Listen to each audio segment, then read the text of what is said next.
People talk for years about congenital rubella as being one of the causes of autism. If any of you know, if a woman is pregnant and hasn't had rubella earlier, and she gets rubella during pregnancy, at particular windows during pregnancy, there's real risk to the fetus.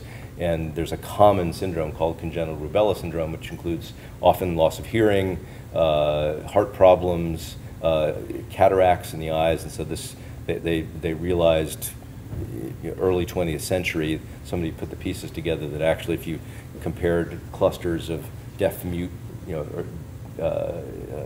children with rubella epidemics, you could see that rubella caused the fetal injury during fetal development.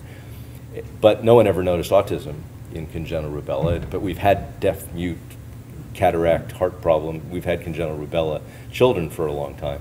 Around the 1940s and 50s, they began trying, once they recognized that there was this disease, they started trying to treat it. They didn't yet have the rubella vaccine, and if there is a vaccine that I will salute up and down is a good vaccine, it is the rubella vaccine, because it has eliminated the risk to fetuses everywhere of congenital rubella syndrome.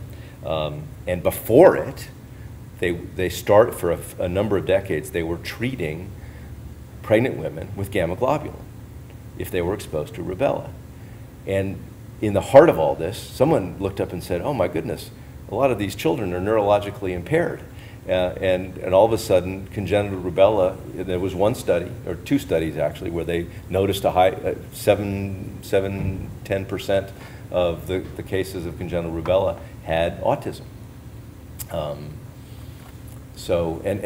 We don't know this, we don't have a match, but we know that in this one study group, a lot of the mothers were being treated with gamma globulin. And so certainly there was a higher risk of treatment in these rubella mothers, and the autism outcome, we argue, probably had something to do with both the rubella and the infection in utero and the toxin in utero, and although that's more speculative. But gamma globulin was a treatment. It's associated with congenital rubella syndrome. Everyone says, oh, it's the rubella. Well, it might be the rubella, but it's almost, it's more likely to be the treatment at the time.